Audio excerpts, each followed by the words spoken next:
శాసనసభ ప్రవేశ ద్వారం ఇది.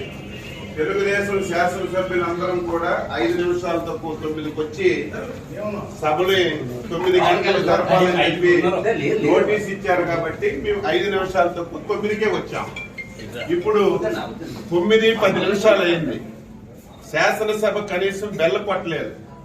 ఎందుకు కొట్టలేదంటే లోపల వైసీపీకి చెందినటువంటి 3 శాసనసభ్యులు ఉన్నారు. అంటే ఈ ముఖ్యమంత్రి మీద, ఈ ప్రభుత్వం మీద వైసీపీ శాసనసభ్యుడికి ఏం నమ్మకం ఉందో ఈ రోజు ఈ శాసనసభ సాక్షిగా ఈ రోజు తెలిసింది.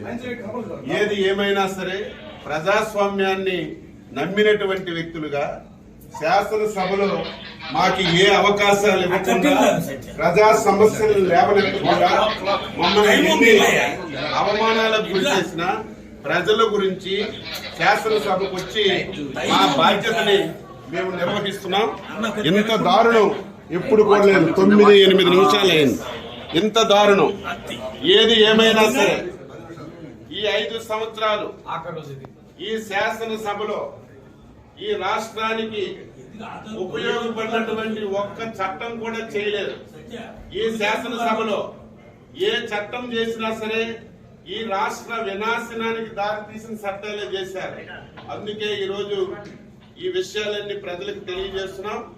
దయ ఉంచి ప్రజలారా ప్రతి ఒక్కరు ఆలోచించండి. శాసనసభ అంటే ఈ రాష్ట్రానికి ఒక దేవాలయం. 5 కోట్ల మంది ప్రజలకి న్యాయం చేసినటువంటి సభ ఈ సభని ఇంత దారుణంగా తయారు చేశారు.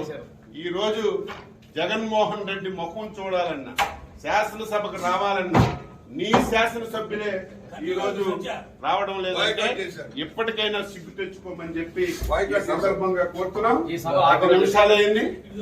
మేము ప్రజాస్వామ్యాన్ని నమ్మిన వాళ్ళగా శాసనసభని గౌరవించాలని 5 నిమిషాల తక్కువ 9కి వస్తే నీ అధికార పార్టీ సభ్యులు ఒక్కరు కూడా రాలేదంటే బుద్ధి తెచ్చుకో జగన్మోహన్ రెడ్డి అని చెప్పి